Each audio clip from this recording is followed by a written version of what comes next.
Hello बच्चों, हमारे YouTube channel पर आपका स्वागत है। आज हम बात करेंगे class 10th mathematics chapter real number के बारे में। इस वीडियो में है आपको चैप्टर रियल नंबर के बेसिक इंट्रोडक्शन के बारे में बताया जाएगा। साथ में आपको इस वीडियो से आपको पूरे चैप्टर को भी कवर अप किया गया है, जिसको आप देखकर पूरे चैप्टर को आसानी से लगा सकते हैं।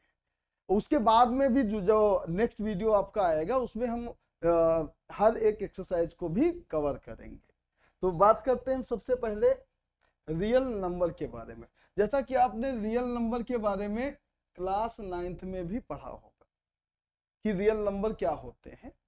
तो रियल नंबर के बारे में बताया गया होगा कि ऐसे नंबर्स जो रियल में एग्जिस्ट करते हो, मतलब जो ऐसे नंबर्स जो रियल में एग्जिस्ट करते हो उन नंबर को ही हम बोलते हैं रियल नंबर। और ये रियल नंबर हमारे मिलके बने होते हैं रेशनल नंबर और इरेशनल नंबर। अगर रेशनल नंबर और इरेशनल नंबर दोनों को एक साथ कंबाइन कर लिया जाए तो टोटल तैयार होता है आपका रियल नंबर। जैसे रियल नंबर में आपको बताया गया होगा कि रियल नंबर में 1, 2, 3 या कोई प्लस वाले नंबर्स होते हो। कलर चेंज कर लेते हैं पहले।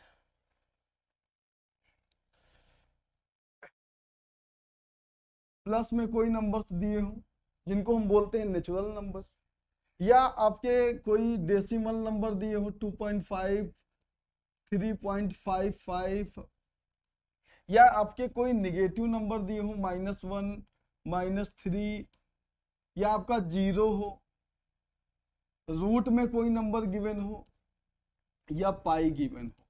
इन सभी नंबर्स का जो ये कलेक्शन होता है इसी को हम बोलते हैं रियल नंबर।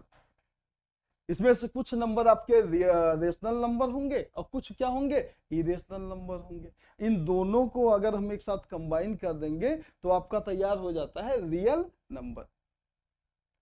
आज तक जितने भी आपने नंबर देखे होंगे जो रियल में एग्जिस्ट करते हैं वो आपके रियल नंबर होते हैं। बाकी कुछ ऐसे नंबर्स होते हैं जो रियल नंबर नहीं होते हैं, उन्हें हम बोलते हैं इमेजिनरी नंबर्स। इमेजिनरी नंबर्स के बारे में आप आगे की क्लास 11th है, 12th है, उसमें आप देखेंगे। इमेजिनरी नंबर्स कुछ ऐसे नंबर्स होते हैं जो रियल नंबर नहीं होते हैं। ऐसे नंबर्स जैसे आपका हो गया रूट में अगर कोई नंबर दिया हो साथ में आपका लगा हो -4, लिखा हो -√4 जो होता है ये एक्चुअल में इक्वल होता है इक्वल होता है 2i के। ये जो नंबर होता है ये ऐसे नंबर्स जो होते हैं ये रियल नंबर आपके नहीं होते हैं। बाकी सारे नंबर जो होते हैं वो रियल नंबर ही होते हैं, जैसे हमने आपको बताया है। चलिए हम बात करते हैं रियल नंबर के टोटल बारे में कि रियल नंबर आपका जो होता है, पहले हमने जैसे बताया कि रेशनल नंबर और आपका इरेशनल नंबर, इन दोनों को एक साथ कंबाइन करने के बाद आपको मिलता है रियल नंबर। जैसे आपका रेशनल नंबर फर्दर डिवाइड हो जाता है नेचुरल नंबर में, दूसरा हो गया आपका होल नंबर, तीसरा होता है आपका इंटीजर, और 4 नंबर पे आता है डेसिमल नंबर। तो इन सभी नंबरों का जो एक कलेक्शन होता है ये कहलाता है आपका रियल नंबर। हम इसके ज्यादा डीप में नहीं जाएंगे क्योंकि आपको हमें पता है कि आपको क्लास 9th में रियल नंबर के बारे में अच्छे से बता दिया गया है। अगर आपको तब भी कोई प्रॉब्लम होती है तो हमने रियल नंबर का पहला वीडियो बनाया है, क्लास 9th का इंट्रोडक्शन वीडियो है, उसमें आप उसको देखकर आप इसके रियल नंबर के बारे में जितनी भी बेसिक जानकारियां हैं आप पा सकते हैं। ठीक है, अब इसके बाद अगली स्लाइड में हम बात करेंगे प्राइम नंबर के बारे में कि ये प्राइम नंबर आखिर कौन से नंबर होते हैं। एक चीज जान लो, प्राइम नंबर ऐसे नंबर होते हैं जिनके सिर्फ और सिर्फ क्या होते हैं, सिर्फ 2 फैक्टर होते हैं। या तो वो 1 से डिविजिबल होता है या वह नंबर खुद से डिविजिबल होता है, बाकी अन्य किसी भी नंबर से वह डिविजिबल नहीं होता है। फॉर एग्जाम्पल आपका 5 हो गया, तो 5 डिविजिबल होता है या तो 1 से, या 5 डिविजिबल होता है आपका 5 से। और ये किसी दूसरे नंबर से डिविजिबल नहीं होता है। तो प्राइम नंबर ऐसे नंबर्स ही होते हैं जो या तो खुद से डिविजिबल होते हैं या आपके किससे डिविजिबल होते हैं, 1 से डिविजिबल। जैसे आपका प्राइम नंबर हो गया 7, 7 का भी यही हाल है कि 7 डिविजिबल होगा या तो 1 से या डिविजिबल होगा 7 से। तो कह सकते हैं प्राइम नंबर ऐसे नंबर्स होते हैं जिनके सिर्फ और सिर्फ 2 फैक्टर होते हैं। जिनके 2 फैक्टर होते हैं ऐसे नंबर्स को ही हम बोलते हैं प्राइम नंबर। प्राइम नंबर के बाद बात करते हैं हम कंपोजिट नंबर। जैसे कि हमने अभी बताया आपको प्राइम नंबर के बारे में कि प्राइम नंबर ऐसे नंबर्स होते हैं जिनके सिर्फ और सिर्फ 2 फैक्टर होते हैं, या वह नंबर 1 से डिविजिबल होता है या वह नंबर खुद से डिविजिबल होता है। कंपोजिट नंबर जो होता है, ये जो कंपोजिट नंबर होता है ये क्या होता है, ये होता है more than 2 factor. More than 2 factor मतलब ऐसे नंबर जिनके 2 से ज्यादा फैक्टर हो, ऐसे नंबर्स को ही हम बोलते हैं कंपोजिट नंबर। ऐसे नंबर जिनके 2 से ज्यादा फैक्टर उन्हें हम क्या बोलते हैं, कंपोजिट नंबर। जैसा आपका पहला कंपोजिट नंबर होता है 4, और 4 डिविजिबल होता है। पहला तो 1 से सारे नंबर डिविजिबल होते हैं और खुद से भी डिविजिबल हो जाएंगे। इसके बाद अगर 1 और खुद के बाद अगर कोई दूसरे नंबर से ये डिविजिबल होते हैं तो ऐसे नंबर्स ही कहलाते हैं कंपोजिट नंबर। जैसे आपका ये 4 डिविजिबल होगा 2 से भी, तो हो गए ना 2 से ज्यादा फैक्टर, 1 2 3। 4 के कितने फैक्टर होते हैं, 3 फैक्टर होते हैं। ऐसे ही आपका होता है 6, दूसरा आपका कंपोजिट नंबर हो गया 6। 6 भी आपका डिविजिबल होता है 1 से, 6 डिविजिबल होता है 6 से, और 6 डिविजिबल होता है आपका 2 से, और साथ में 6 डिविजिबल होता है आपका 3 से। तो जो भी कंपोजिट नंबर होंगे उनके 2 से ज्यादा फैक्टर होंगे। जैसे आपका 4 है, 4 के आपके 3 फैक्टर होते हैं। 6 है आपका, 6 के आपके 4 फैक्टर होते हैं। तो कोई भी नंबर जिनके मोर देन 2 फैक्टर हो वो कहलाते हैं आपके कंपोजिट नंबर। अब हम आशा करते हैं कि आपको प्राइम नंबर और कंपोजिट नंबर अच्छे समझ में आ गए होंगे। बस प्राइम नंबर आपके ऐसे नंबर्स होते हैं जो आपके 1 से डिविजिबल होते हैं या खुद से, और कंपोजिट नंबर वो नंबर होते हैं जो खुद से भी और 1 के अलावा किसी दूसरे नंबर से भी डिविजिबल हो। इसके बाद हम बात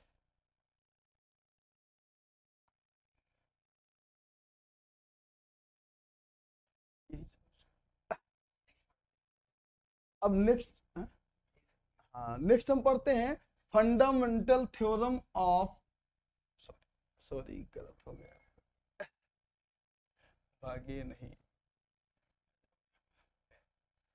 पेन पे सेलेक्ट करते हैं। नेक्स्ट हम बात करेंगे फंडामेंटल थ्योरम ऑफ अरिथमेटिक, कि ये fundamental theorem of arithmetic actual में क्या होता है। तो जैसे ही हमने आपको बताया था कंपोजिट नंबर के बारे में, तो फंडामेंटल थ्योरम टोटल उसी पे बेस होती है। बस यहाँ पर आपको बताया जाता है कि कोई भी कंपोजिट नंबर जिसके बारे में हमने पिछली स्लाइड में बताया कि कंपोजिट नंबर ऐसे नंबर्स होते हैं जिनके 2 से ज्यादा फैक्टर होते हैं। तो फंडामेंटल थ्योरम आपकी बताती है कि कोई भी कंपोजिट नंबर उसको हम एक्सप्रेस कर सकते हैं प्रोडक्ट ऑफ प्राइम नंबर में।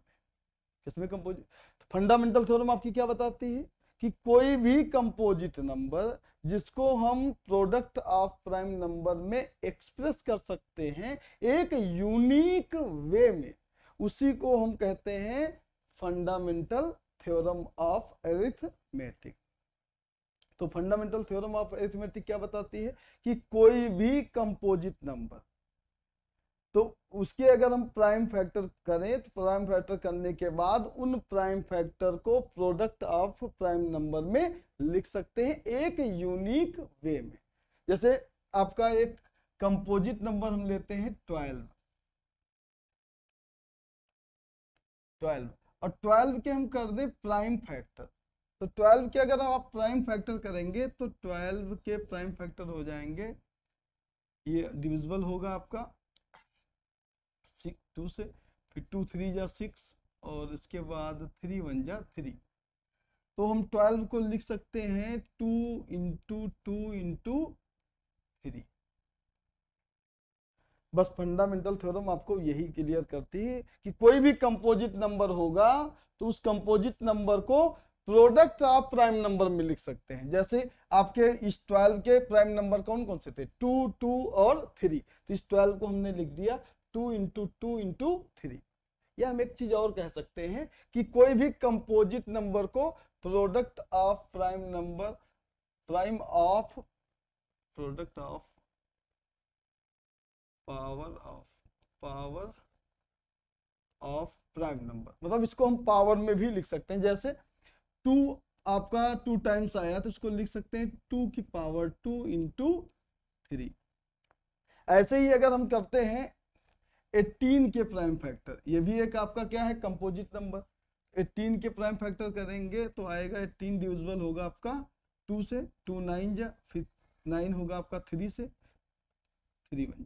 तो 18 को हम लिखेंगे पहले product of prime number 2 into 3 into 3, या इसको हम लिख सकते हैं क्या 2 इंटू 3 की पावर 2। बस आपका फंडामेंटल थ्योरम आपका यही बताता है कि कोई भी कंपोजिट नंबर हो, मतलब फंडामेंटल थ्योरम क्या बताती है, सबसे पहली बात, पहली इसकी कंडीशन क्या होती है कि नंबर कैसा होना चाहिए, कंपोजिट। और दूसरा क्या बताती है कि इसको हम लिखेंगे क्या प्रोडक्ट ऑफ प्राइम नंबर में। और इसके बाद ये लास्ट में एक शब्द आया है आपका यूनिक वे। यूनिक वे का मतलब होता है कि मतलब किसी भी नंबर को अगर हम प्रोडक्ट ऑफ प्राइम नंबर में लिखेंगे तो उसका जो आंसर आएगा वो एक यूनिक होगा, मतलब उसके जैसा दूसरा नहीं आएगा। यूनिक का मतलब होता है ऐसा जिसके जैसा दूसरा ना हो, उसी को हम बोलते हैं यूनिक। जैसे आपने किया होगा 12, तो 12 का आया 2 की पावर 3 इंटू 3, तो ये 12 का क्या है, एक यूनिक प्राइम प्रोडक्ट है, ऐसा नंबर दूसरे का नहीं आएगा। अगर नंबर चेंज होगा, कोई दूसरा कंपोजिट नंबर लेंगे तो उसका प्राइम प्रोडक्ट जो होगा वो भी बदल जाएगा। जैसे 18 का आपका क्या होता है 2 इंटू 3 की पावर 2। ऐसे ही जितने भी आप कंपोजिट नंबर लेंगे उनका अगर हम प्राइम फैक्टर करेंगे, अगर उनको प्रोडक्ट ऑफ प्राइम नंबर में लिखेंगे तो उनका जो भी आंसर आएगा, और दूसरा कोई कंपोजिट नंबर लेंगे उसका जो आंसर आएगा, दोनों क्या होंगे, अलग अलग होंगे। मतलब जो भी आप इसका प्रोडक्ट ऑफ प्राइम नंबर लिखेंगे वो एक क्या होगा, यूनिक आंसर होगा। ठीक है, अब इसके बाद हम बात करते हैं HCF और LCM की बात। जैसे HCF को बोलते हैं हाईएस्ट कॉमन फैक्टर, और LCM आपका होता है lowest common factor. Highest common factor क्या होता है कि जब हम किन्हीं दो नंबर का HCF निकाल रहे हैं तो सबसे पहला काम क्या करेंगे, हम उसे प्राइम फैक्टर करेंगे। प्राइम फैक्टर करने के बाद जब इन दोनों नंबर का हम प्राइम फैक्टर करेंगे तो उसके बाद हम देखेंगे कौन सा नंबर दोनों में कॉमन है।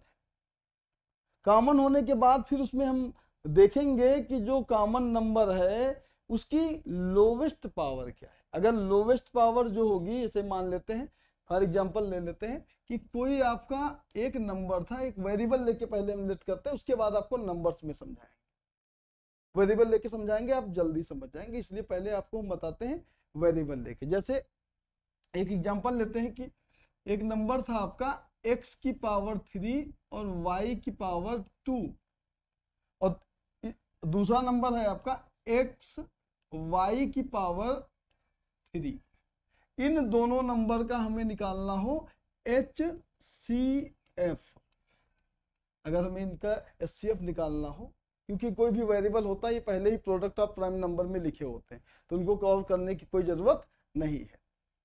बस हमें ध्यान क्या देना है कि कौन सा नंबर इन दोनों में कॉमन है।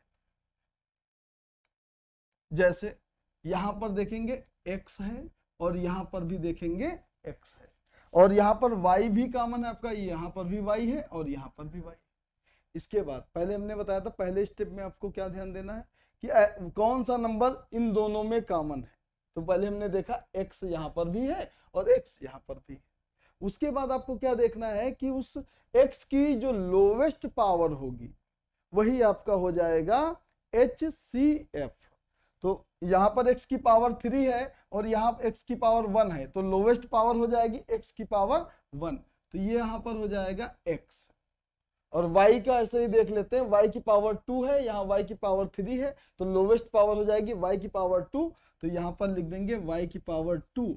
तो यहाँ पर एक्स वाई स्क्वायर जो होगा इन दोनों नंबर का HCF हो जाएगा। ऐसे ही हम बात करेंगे एलसीएम के बारे में। जैसे कि हमने HCF के लिए बताया था कि हम पहले चूज करेंगे कि कौन सा नंबर दोनों में कॉमन है, उसके बाद चूज करते हैं कि जो भी कॉमन है उसकी लोवेस्ट पावर क्या है। एलसीएम जस्ट इसका अपोजिट होता है। पहले आप उसको वही काम करना है, चूज करना है कि कौन सा कॉमन है। देखा हमने x की पावर 3, यहाँ x की पावर 1, वहां लेते थे लोवेस्ट पावर, यहाँ लेंगे आपकी हाईएस्ट पावर। तो यहाँ x की हाईएस्ट पावर क्या हो जाएगी, x की पावर 3, तो ये आपका हो जाएगा x की पावर 3। और ऐसे ही y की भी हाईएस्ट पावर हो जाएगी y की पावर 3। तो जब पावर आप हाईएस्ट लेंगे कॉमन नंबर का तो वो आपका एलसीएम हो जाएगा, जब लोवेस्ट पावर लेंगे तब आपका हो जाएगा वो HCF। अब कोई एग्जांपल लेके आपको बताते हैं। जैसे हमको HCF या एलसीएम निकालना हो 12 और 21 का, 12 और 21 दो नंबर ले लिए, दो नंबर, एक 12 है और 21, इनका हमें निकालना हो HCF और LCM। तो सबसे पहला काम क्या है, जो भी नंबर गिवन होगा उसका हम प्राइम फैक्टर करेंगे। तो 12 का प्राइम फैक्टर करेंगे, 12 डिविजिबल होता है 2 से, 2 6 जा, 2 3 जा और 3 1 जा। हम 12 को लिख सकते हैं 2 की पावर 2 इंटू 3। ऐसे ही हम 21 को लिख सकते हैं, ये डिविजिबल होता है आपका 3 से, 3 7 जा और 7 1 जा।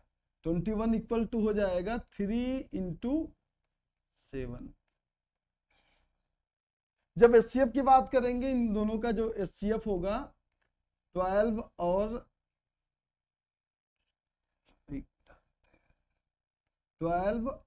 21 का, तो यहाँ HCF हो जाएगा आपका। तो यहाँ पर कॉमन कौन सा नंबर है, यहाँ लिखा है, सेलेक्ट कर लेते हैं 3 और ये है आपका। तो यहाँ पर आप देखेंगे, यहाँ पर कॉमन नंबर है आपका 3 और 3, जहां पर दोनों की सेम पावर है। अगर सेम पावर होती है तो वही नंबर लिख देते हैं। इसके बाद कोई ऐसा नंबर्स नहीं है जो दोनों में कॉमन हो, तो HCF इनका जो होगा वो 3 ही हो जाएगा, क्योंकि HCF क्या बताता है कि ऐसा नंबर, इन दोनों नंबर में जो हाईएस्ट कॉमन हो वही आपका होता है HCF। जब हम एलसीएम निकालेंगे इनका, एलसीएम बताता है लोवेस्ट कॉमन फैक्टर, तो वही काम करेंगे, जो कॉमन है उस नंबर को तो लिख लेंगे पहले, उसके बाद जो भी नंबर बचे हैं उनको भी प्रोडक्ट फॉर्म में लिख देंगे। जैसे आपका बच गया है 2 की पावर 2 और 7, तो ये हो जाएगा 3 इंटू 2 की पावर 2 हो जाएगा आपका 4 और इसका हो जाएगा 7, मल्टीप्लाई कर दें, 4 3 जा 12, 12 7 जा होता है 84, ये 84 हो जाएगा आपका LCM। अब आगे हम बात करेंगे, यही HCF और LCM, जब दो नंबर कोई हो उनका HCF भी निकालना हो और LCM भी निकालना हो, और साथ में आपको कहे कि वेरीफाई कीजिए कि आपने जो HCF व LCM निकाला है वो सही है या नहीं। तो उसके लिए बताया गया है कि आपको ये सिर्फ और सिर्फ दो नंबर्स के लिए फार्मूला होता है। अगर दो नंबर्स आपके गिवन है तो उसमें क्या हो जाएगा, आपका पहला फर्स्ट नंबर मल्टीप्लाई करेंगे आप सेकेंड नंबर, और ये इक्वल टू आएगा HCF इंटू LCM। मतलब जब कभी आप दो नंबर का HCF या LCM निकाल रहे होंगे तो आपका जो पहला नंबर और दूसरा नंबर होगा उन दोनों का जब प्रोडक्ट होगा वो इक्वल आएगा HCF इंटू LCM। जैसे हम वेरीफाई करते हैं, एक नंबर ले लेते हैं 26 और दूसरा नंबर लेते हैं 91। वैसे ही काम करेंगे, फैक्टर करेंगे 26 के फैक्टर करेंगे आप तो 26 डिविजिबल होता है आपका 2 से, 2 1 जा, 2 3 जा, इसके बाद 13, ये खुद एक प्राइम नंबर है तो 13 डिविजिबल होगा 1 से, और फिर 91 आपका डिविजिबल होता है 7 से, यहाँ आएगा आपका 13, फिर 13 1 जा 13, यहाँ लिख देंगे आप 26 के प्राइम फैक्टर 2 इंटू 13 और 91 के प्राइम फैक्टर हो जाएंगे 7 इंटू 13। तो यहाँ पर जो आपका HCF हो जाएगा, हाईएस्ट कॉमन फैक्टर होगा, वो आपका हो जाएगा 13, क्योंकि 13 जो है इन दोनों में क्या है, कॉमन है, 13 हो गया। उसके बाद हम बात करेंगे LCM। LCM निकालेंगे तो LCM में क्या होता है, जो कॉमन होता है उसको तो हम लेते ही हैं, और साथ में क्या होता है, जो नंबर बच जाता है उसको भी ले लेते हैं। जैसे आपका हो जाएगा 13 और उसके साथ में आ जाएगा 2 और आपका बच गया कितना, 7। इन सभी का मल्टीप्लाई कर देते हैं, 13 2 जा हो जाएगा आपका 26 और इसका मल्टीप्लाई करेंगे हम 7 से, तो 7 6 जा हो जाएगा 42, 7 2 जा 14, 14 और 4 हो जाएगा आपका 18। तो आपका LCM आ गया 182 और HCF आ गया 13। अब हम क्या करेंगे, वेरिफिकेशन करेंगे। वेरिफिकेशन के लिए फॉर्मूला बताया गया है आपको कि फर्स्ट नंबर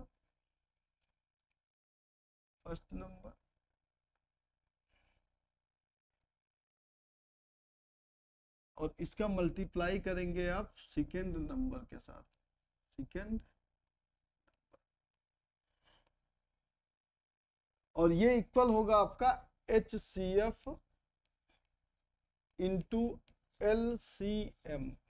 तो पहला नंबर आपका गिवन है 26 और दूसरा नंबर आपका गिवन है 91। तो आप क्या करेंगे, 26 और का मल्टीप्लाई करेंगे 91 के साथ में। आपने निकाला है HCF, निकाला है कितना, 13, और LCM आया है आपका 182। अब इन दोनों नंबर का हम क्या करेंगे, मल्टीप्लाई करते हैं। मल्टीप्लाई कर लेते हैं यहाँ किनारे में, यहाँ पर आ जाएगा 91, इसका मल्टीप्लाई करते हैं 26 से, 6 1 जा आपका हो जाएगा 6 और 6 9 जा हो जाएगा आपका 54। उसके बाद 2 1 जा 2 और 2 9 जा 18, ये आ जाएगा 6, यहाँ पर भी 6, यहाँ पर आएगा आपका 13 और ये आपका हो जाएगा 2। तो इधर मल्टीप्लाई किया तो आपका आया 23 और 66। अब मल्टीप्लाई करेंगे 13 का 182 का, तो डायरेक्ट कर लेते हैं। 13 2 जा होता है आपका 26 और 13 8 जा होता है 104। 104 में आप 2 को ऐड करेंगे तो हो जाएगा 106। इसके बाद 10 हो जाएगा आपका कैरी, तो 13 1 जा होता है 13, 13 में 10 ऐड करेंगे तो आ जाएगा आपका 23। तो आपका ये वेरिफिकेशन क्या हो गया, कंप्लीट हो गया। यहाँ पर क्या है आपका कि फर्स्ट नंबर और सेकेंड नंबर का जो प्रोडक्ट है वो इक्वल टू आया आपका LCM और HCF के प्रोडक्ट के इक्वल आया है। तो कभी भी दो नंबर का, अगर आप दो नंबर का HCF और LCM निकालते हैं तो वो दो नंबर का जो प्रोडक्ट होगा वो इक्वल टू होगा आपका HCF और LCM के प्रोडक्ट के इक्वल। ठीक है, ऐसे आप करिएगा घर में खुद जाके। क्वेश्चन देते हैं आपको 24 और दूसरा है 36, इसका खुद से वेरिफिकेशन करिएगा। पहले आप इसका HCF निकालिएगा और LCM निकालिएगा, इन दोनों नंबर को का प्रोडक्ट करना और HCF और LCM उन दोनों का प्रोडक्ट करना। अगर इक्वल आ जाता है तो आपका वेरिफिकेशन हो जाए। ठीक है, तो प्रूव करना है कि √2 क्या है, एक इरेशनल नंबर है। ये बोर्ड बेसिस पे आखिर बहुत ही इंपॉर्टेंट टॉपिक है कि आपको कोई भी नंबर दिया जाएगा उस नंबर को आपको इरेशनल प्रूव करना है। तो इरेशनल प्रूव करने से पहले हम कुछ चीजें बता दे रहे हैं कि जो चीज हम इस क्वेश्चन में करेंगे। पहला ये कि कोई भी नंबर इरेशनल नंबर तभी होता है जब वह रेशनल नंबर नहीं होता है। जैसे बाय डिफिनीशन भी हमने आपको बताया था कि रेशनल नंबर वो नंबर होते हैं जिन्हें p बाई क्यू के फॉर्म में रिप्रेजेंट कर सकते हैं, और इरेशनल नंबर वो नंबर होते हैं जिन्हें p बाई क्यू के फॉर्म में रिप्रेजेंट नहीं किया जा सकता है। तो यहाँ पर हम क्या करेंगे, कुछ ऐसा लिट करेंगे, मतलब इस नंबर को हम क्या करेंगे, लिट कर लेंगे कि ये रेशनल नंबर है। उसके बाद जब हम सॉल्व करेंगे तो हमें पता चलेगा कि जो भी हमारा एजम्पशन है वो क्या हो गया, रॉन्ग। जैसे हमारा एजम्पशन क्या हो जाएगा, रॉन्ग हो जाएगा, यहाँ पर कंट्राडिक्शन आ जाएगा। कंट्राडिक्शन मतलब होता है जो भी चीज आपने लेट किया है उसका अपोजिट आ जाएगा।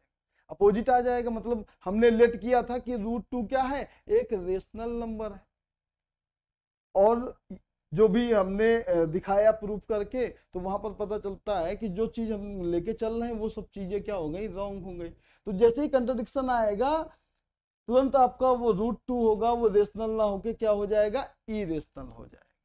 चलिए हम प्रूफ करते हैं, देखिएगा प्रूफ पे चलते हैं। तो सबसे पहले लेट करेंगे, let √2 is a rational number, और √2 को इक्वल कर देंगे हम a बाई बी के, जहां आपका a और b क्या हो जाएंगे, coprime number. a and b are coprime number, coprime number, a और b आपके हो जाएंगे को प्राइम नंबर। तो इस प्रूफ करने से पहले हम आपको एक चीज बता देते हैं कि आपको इस लाइन को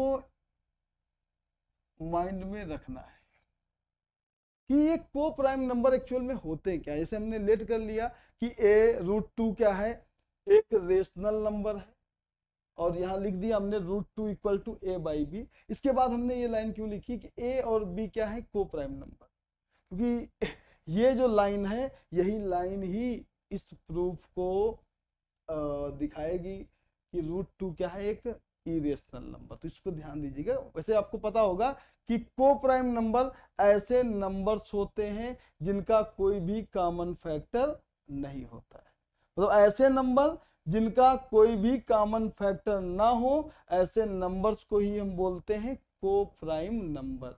और जो हमने लेट किया है कि √2 equal to a by B, जहां पर आपके क्या है, a और b दोनों क्या है, को प्राइम नंबर है। आगे क्या करते हैं, इस रूट को हटाने के लिए क्या करेंगे, दोनों साइड में हम स्क्वायर कर देंगे। दोनों साइड में स्क्वायर करेंगे तो लिखेंगे squaring, squaring on both side, squaring on both side. तो ये हो जाएगा आपका √2 इसका स्क्वायर, और इसके बाद इधर हो जाएगा a square by B square. √2 का स्क्वायर करेंगे तो रूट हट जाएगा आपका, यहाँ आ जाएगा a square equal to B square.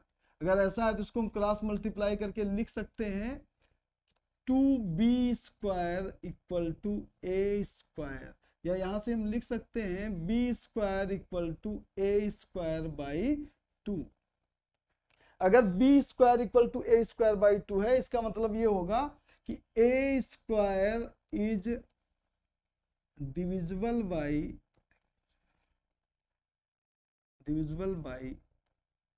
2। अगर a स्क्वायर आपका 2 से डिविजिबल है तो आपका a भी 2 से डिविजिबल होगा। यहां लिख देंगे a is also divisible by 2। इसके बाद अगेन हम लेट करते हैं कि यहां लिखेंगे क्या, again let a equal to 2c, और यहां पर हम देखेंगे यहां पर लिखा हुआ है b square equal to a square by 2।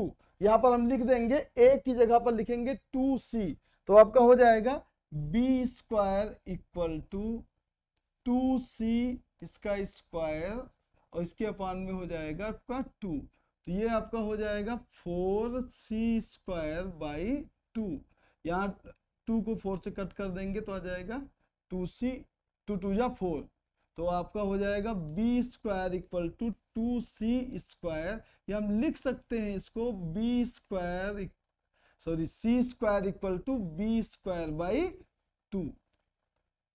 जैसा हमने आपको पहले ही बताया था कि यहाँ पर लिखा था b² = a²/2, तो इसको हमने लिखा था a² is divisible by 2। ऐसा ही यहाँ पर भी मिल गया c² = b²/2। यहाँ पर भी हम लिख देंगे कि b² is divisible by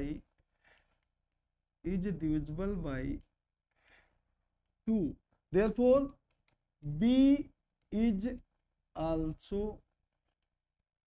divisible by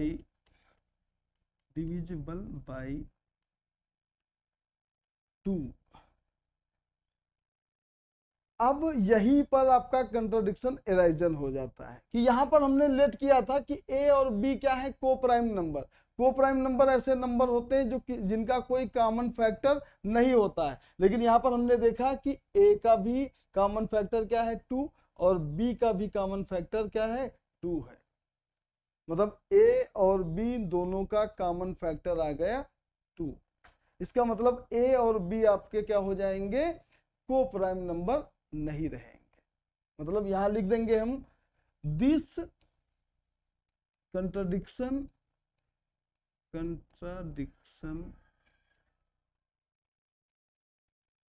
is arisen because of our wrong assumption।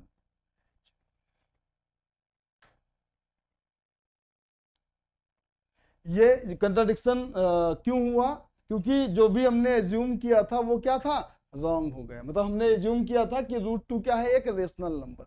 अगर हमारा एज्यूम्पशन ही रॉन्ग हो गए, मतलब √2 क्या हो जाएगा, आपका रेशनल नहीं रहेगा। मतलब √2 आपका रेशनल नहीं रहेगा। इसका मतलब हो जाएगा देयरफॉर लिख देंगे यहाँ पर √2 is an irrational number. Irrational number, और यहाँ पर लिख देंगे हेंस प्रूव्ड। ऐसे ही हमने दिखाया कि √2 क्या हो गया आपका इरेशनल नंबर। ठीक है, ये आपका क्या था, आपके क्लास 10 पहला जो रियल नंबर का ये लास्ट टॉपिक था। बाकी एक्सरसाइज की बात करेंगे हम नेक्स्ट वीडियो। Thank you.